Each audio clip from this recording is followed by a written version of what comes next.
People, it has been some time since I've recorded a video, and today I'm in a cafe in San Jose del Cabo and I'm here to talk about feedback culture in the bedrooms. I don't even want to talk about how we feedback. I'm talking about the permission and the feeling and whether people actually give feedback during sex. Are they just too worried about how it's going to come across so they don't say anything? Or are you just totally silent because you're like, oh my god, words are such a buzzkill? Do you feel warming and receptive to feedback, or does it feel like a total insult to your sex skills? So my intention for everyone watching this video is to normalize the hell out of feedback in sex. Please, can this just be like a normalized culture? It should be weird not to have feedback in sex. And by feedback, I mean 3 different things. So it might be something like stating your desires, like I'd love a back massage, I'd love you to run your hands down my neck. It could be stating an adjustment, like I'd love you to have more pressure on my genitals, I'd love you to slow down. Giving like little additions. And the last part of feedback might be stating boundaries, like can we pause right now, or I'd love to take a breath with you, or I'd love to just gaze into your eyes, or can we just stop?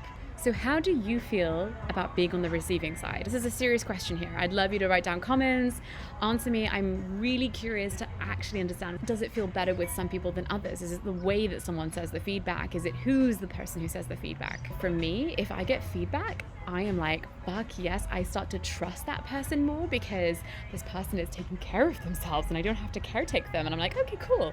This person can take care of themselves. So that's great. It actually helps me to relax and feel more safe, and I feel very receptive to it. I think there's a little bit of nuance when it comes to the tone. If it starts to feel a bit more bossy and like, I need you to do this. So for sure, that is a factor. I was trying to think of the difference between casual and long-term partners. And I think my receptivity of it is different, you know, because if it's a casual partner, part of me might feel like I have to respond to the feedback affirmatively, right? That they can't just listen to the feedback and be like, no, sorry, I don't want to do that in sex. I think there's something here about feeling a little bit more challenged, shall we say, when it comes to responding to feedback from casual partners. And I feel far more kind of safer responding to feedback from longer term partners.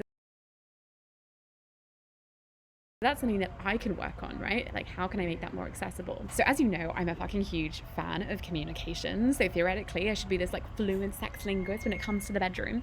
But I do caretake a little bit. Hey, is this person going to be all right if I say that I want it to be slower or faster? Am I going to hurt their ego? I want to know that this person is on board with feedback culture first, if that makes sense. So if I'm with a new person, I think sometimes feedback can be a little bit harder. I get stuck in my words, you know, because I'm like, what if they feel rejected and they close their hearts, like super offended? So I almost want to have like a whole session on feedback before we even dive into sex, but you know, that's not always possible with people when you're having casual sex. I would also say that giving feedback in the form of adjustments is much easier than me giving feedback on like, hey, this is my desire. I want you to do this to me. Give me a foot massage. I want you to run your hand down up my back. Feels easier to be like adjusting someone who's already doing something. And I'd like to invite myself to be a bit more forthcoming on stating my desires. It's just great.